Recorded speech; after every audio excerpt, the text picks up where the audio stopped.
Eh bien, nous voilà de retour en plénière pour notre dernière table ronde et j'ai le plaisir de recevoir Simon Lolmed, fondateur d'Origami Group et ambassadeur des acteurs de la finance responsable. Bonjour Simon. Bonjour Philippe. Merci d'être avec nous aujourd'hui et je reçois également Guillaume Hublot. Bonjour Guillaume. Bonjour Philippe. Vous êtes associé du cabinet KMH, docteur en droit et bénévole de la Convention des entreprises pour le climat. Bienvenue. Eh bien, je vais commencer avec vous. Guillaume, on parle de finance durable. Peut-être, voilà, vous êtes professionnel, conseiller en investissement financier et peut-être avoir votre définition sur ce qu'est la finance durable pour vous. La finance durable, elle a été déterminée par l'Union européenne avec deux corps de règles, un corps de règles comptable et un corps de règles financier. Les deux corps de règles, en fait, visent à augmenter la transparence et la responsabilité des acteurs. Très bien. Bah, écoutez, voilà qui est clair, une définition académique. Et Simon, même question, comment vous définissez la finance durable ? C'est une finance qui va permettre de concilier performance financière et impact positif sur le vivant, l'environnement, le social. Donc, pour résumer, c'est une finance qui va nous permettre d'avoir un monde vivable dès demain.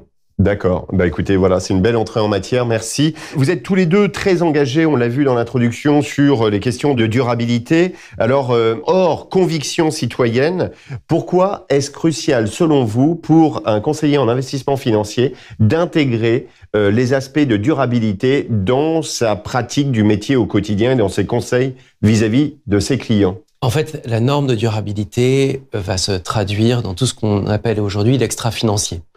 Or, ce que les entreprises constatent, c'est que l'extra-financier est en train de prendre le pas sur la comptabilité financière traditionnelle. Et ça va devenir de plus en plus important. Donc, la question n'est pas de savoir s'il faut y aller ou pas, c'est comment y aller. Puisque cette intégration de ces critères, elle va être soit volontaire, soit subie.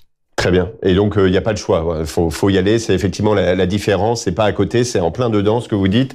Simon, pareil, voilà, pourquoi pour vous, c'est fondamental pour les professionnels que vous êtes et qui nous suivent ce matin ? Plutôt un point métier. En tant que conseiller en investissement financier, on doit tenir compte aujourd'hui dans les entreprises qu'on sélectionne des différents risques. On l'a vu, notamment pendant la crise Covid, c'est les entreprises les plus durables qui ont été les plus résilientes. Et aujourd'hui, le risque numéro 1, pour toutes les entreprises, c'est le risque climatique. Un exemple, on se situe en Allemagne, au niveau du Rhin. J'ai une entreprise de sidérurgie qui aujourd'hui fait venir 70 000 tonnes par jour de matières premières via le Rhin. Si le Rhin baisse, donc le niveau de l'eau est plus bas, je ne peux plus alimenter cette entreprise. Comment je fais ? Je la fais venir par transport routier. Sur cette entreprise, le surcoût, c'est 50 millions d'euros par an. Donc forcément, pour des investisseurs, c'est un impact fort d'un point de vue capital. Donc, je dois tenir compte de ça. Et puis, très rapidement, le CGP, il est conseiller vis-à-vis des clients, mais il est aussi chef d'entreprise.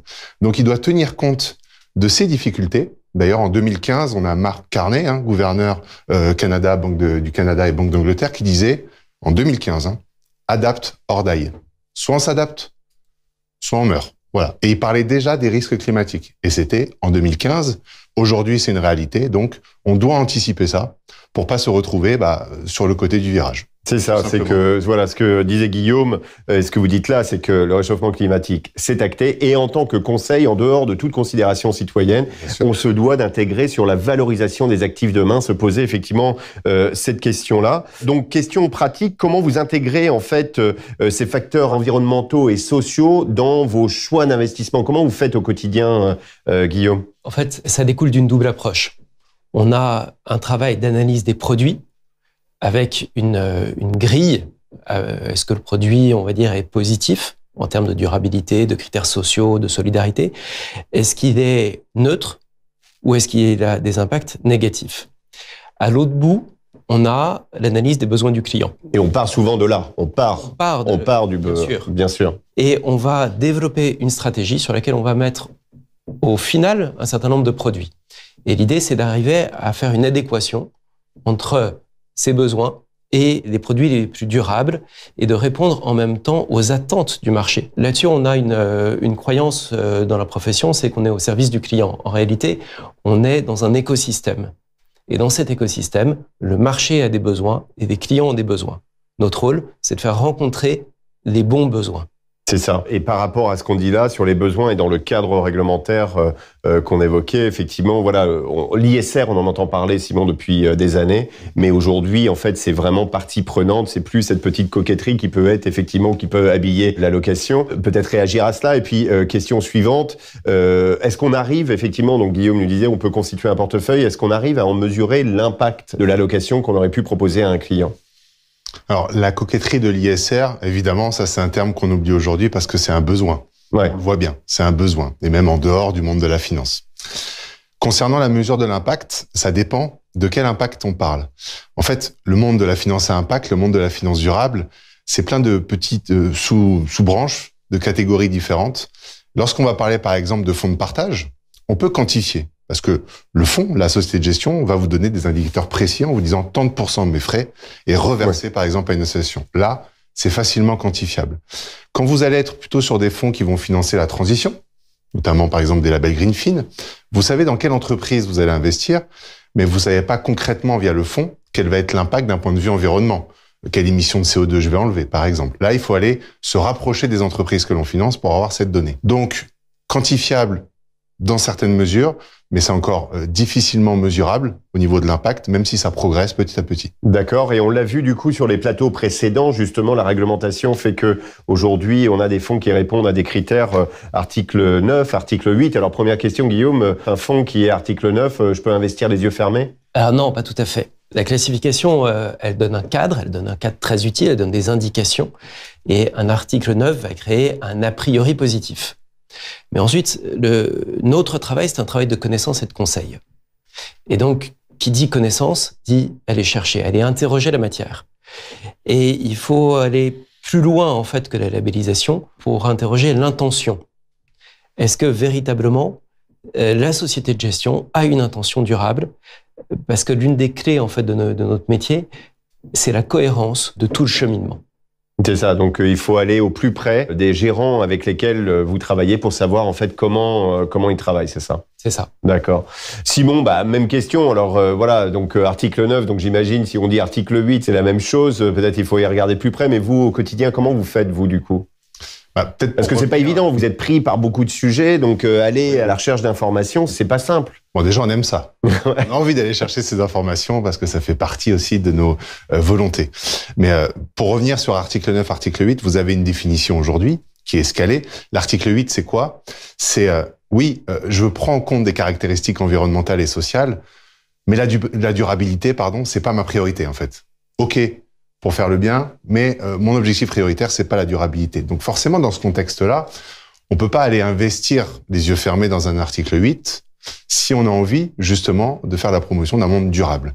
Par contre, on peut, et peut-être pour vulgariser un petit peu pour ceux qui nous écoutent, se rassurer en se disant qu'aujourd'hui, un article 8 couplé à un label, comme par exemple Greenfin, Finansol, LuxFlag, etc., ça peut nous rassurer dans un premier temps. Je rejoins ce que dit Guillaume, on est obligé, c'est notre métier de savoir ce qu'il y a derrière. Les clients nous font confiance sur ça. Donc, en aucun cas, un label peut nous mettre de côté l'analyse des fonds. Et quand je parle de label, j'insistais bien sur certains labels. Nous, aujourd'hui, au sein des acteurs de la finance responsable, on se dit, OK, article 8 plus label hors ISR. Voilà. On n'est pas encore convaincu de la pertinence et de la cohérence, on parlait de ça tout à l'heure, du label ISR. D'accord. Justement, pour rebondir là-dessus, c'est toute la problématique de savoir effectivement, quelles sont les actions et puis surtout quelles sont celles qui sont incarnées et d'autres qui sont juste marketing. Donc, on parle de greenwashing.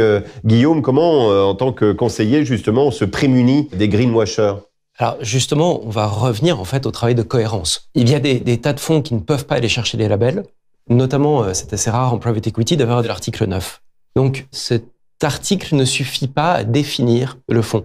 À chaque fois, il va falloir remonter, en réalité, sur le travail du gérant et de la société de gestion. L'autre jour, j'étais avec une société de gestion et je leur disais, très bien, vous avez une démarche ISR pour le coup, c'est très bien, mais en interne, qu'est-ce que vous faites? Et la réponse a été de me dire, en interne, on a établi des grilles d'analyse très poussées sur la sélection des produits. Et là, c'est un signe qu'ils n'avaient même pas compris la question que je posais. Oui. Et s'ils ne comprennent pas la question, ils n'ont pas de cohérence.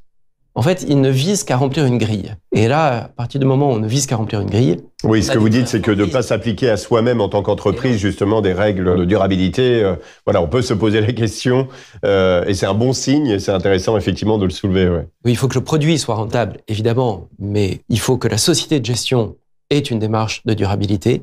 Et si le produit est logé chez un assureur ou dans une banque, il faut que la banque ou l'assureur soit elle-même acteur dans ces démarches. C'est clair. Bon, super. Merci Guillaume pour cette précision. Allez, une question un peu caricature, Simon, c'est pour vous. Voilà, est-ce que Total est une valeur ESG, ISR, durable ou responsable? C'est un cas d'école Total aujourd'hui. On le prend pour tous les exemples quasiment sur cet investissement socialement responsable. Alors, je vais me permettre de réorienter la question si vous me le permettez. Oui, Total aujourd'hui a une notation extra-financière, comme la grande majorité des entreprises. Mais il faut qu'on fasse extrêmement attention à ces 3 lettres. ESG. C'est pas une garantie d'avoir un investissement durable, c'est juste une mesure de critères. Donc l'ESG est totalement différent de la durabilité. Donc moi, la question que j'ai envie de poser, c'est plutôt est-ce que Total est durable? Et là, je vais vous répondre par 2 biais. Déjà, le premier, réglementaire. Alors, ma réponse, non, c'est binaire. Le biais de la réglementation. On a ce qu'on appelle aujourd'hui la taxonomie. C'est le dictionnaire européen de qu'est-ce qui est durable, qu'est-ce qui ne l'est pas. Et qu'est-ce que nous dit la taxonomie? Elle nous dit les activités énergie fossile, c'est pas durable. Donc, Total, c'est pas une valeur durable. Deuxième point, et qui est aussi important, c'est qu'aujourd'hui, notamment via le GIEC, des centaines de scientifiques qui ont fait des lettres au quotidien, de nous dire, si on veut un monde vivable demain, on doit stopper dès maintenant les nouveaux projets pétroliers et les nouveaux projets de développement du gaz. Ce qui n'est pas fait aujourd'hui. Donc, arriver sur un lieu où il y a la vie, tout raser pour développer des nouveaux projets, non, c'est pas durable. Donc, par ces 2 exemples, Total n'est pas durable. Et voilà. Voilà une réponse qui est claire. Et je vous propose une question de notre cher François Moyen, une question qui vous est posée à tous les deux. À vous, François.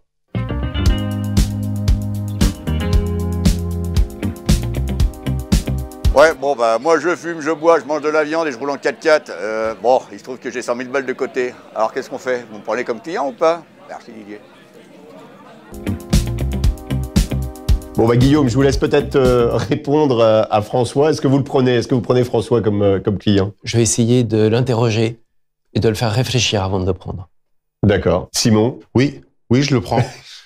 Pour la simple et bonne raison que on a besoin aujourd'hui du levier financier. Vous avez un super article de Novetic qui est paru en avril 2022 qui explique qu'aujourd'hui, pour arriver à un scénario net carbone dans le monde, il nous manque 1000 milliards de dollars par an. C'est pas grand-chose au regard de l'épargne des Français. Donc, si chaque conseiller peut aller réorienter une petite partie de ses fonds vers de la finance durable, c'est comme ça qu'on va arriver à ce scénario net carbone. Donc oui, je le prends.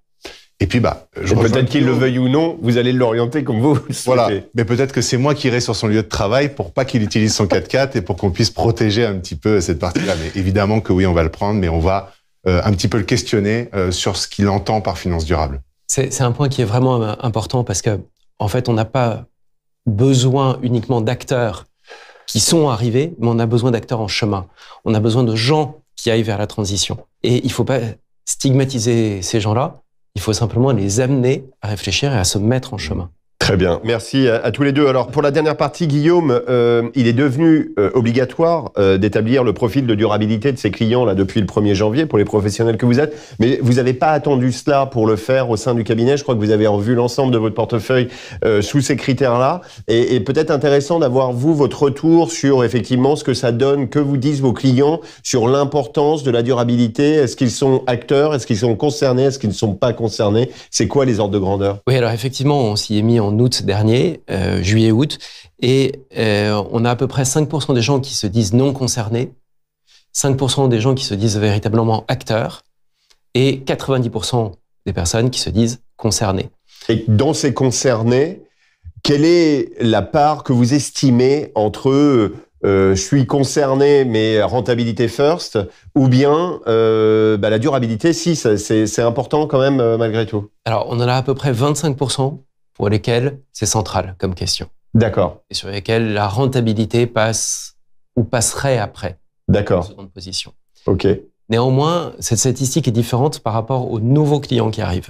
Ah oui, ok. Sur les nouveaux clients qui arrivent, on en a plus d'un sur deux qui nous questionnent et qui nous challenge sur le développement durable. D'accord. Et peut-être effectivement, voilà, ce qui montre la prise de conscience, c'est également côté épargnant. Et d'ailleurs, à ce titre, vous avez des chiffres également, Simon, pour compléter le propos de Guillaume, n'est-ce pas? Alors, ce sont des chiffres qui ont été mis en avant par l'AMF en 2021. Vous en conviendrez, ça a peut-être un petit peu changé depuis, mais je pense pas non plus que ce soit passé du tout au rien. Donc, 93% des Français qui n'ont jamais entendu parler d'ISR avec leur conseiller bancaire. Et vous avez 68% des Français qui n'ont jamais entendu parler d'ISR tout court, qui ne savent même pas ce que c'est. 68%. Et en face de ça, vous avez 74% des épargnants qui disent aujourd'hui, oui, je veux que mon argent finance des entreprises locales et régionales. Ouais. Donc ça prouve bien le monde qu'il y a entre le besoin, la demande et ce qu'on est capable de proposer aujourd'hui aux épargnants français. Et ça sera intéressant d'avoir ces chiffres à la lumière, effectivement, de ce que l'on vit sur le plan climatique. On a l'impression qu'il y a une prise de conscience quand même qui est beaucoup plus importante au fil des accidents climatiques que l'on peut vivre. Merci à tous les deux. Je vous propose de répondre tous les deux à la question fil rouge de notre événement. On va commencer avec vous, Guillaume. Alors, est-ce que durabilité et rentabilité vont de pair? Aujourd'hui, durabilité va avec rentabilité. On ne peut pas les opposer. Comme Simon le disait tout à l'heure sur son exemple d'entreprise, si l'entreprise n'est pas durable, ses coûts de fonctionnement vont aller en augmentant jour après jour. Et donc, au bout d'un moment, elle ne pourra plus faire le métier, elle ne pourra plus être rentable, et les cours de bourse s'effondreront. Très bien, c'est clair. Simon? C'est très bien résumé. C'est toujours plus difficile de passer en deuxième sur ces questions-là, mais je suis tout à fait d'accord. Il ne faut surtout plus aujourd'hui opposer durabilité et rentabilité. Ça va ensemble, on l'a vu. Sans durabilité, j'ai pas d'avenir. Donc, de toute façon, j'ai pas de rentabilité. Tout simplement. Bah, c'est clair. Bah, écoutez, merci à tous les deux d'avoir été présents et pour votre disponibilité et la clarté de vos propos.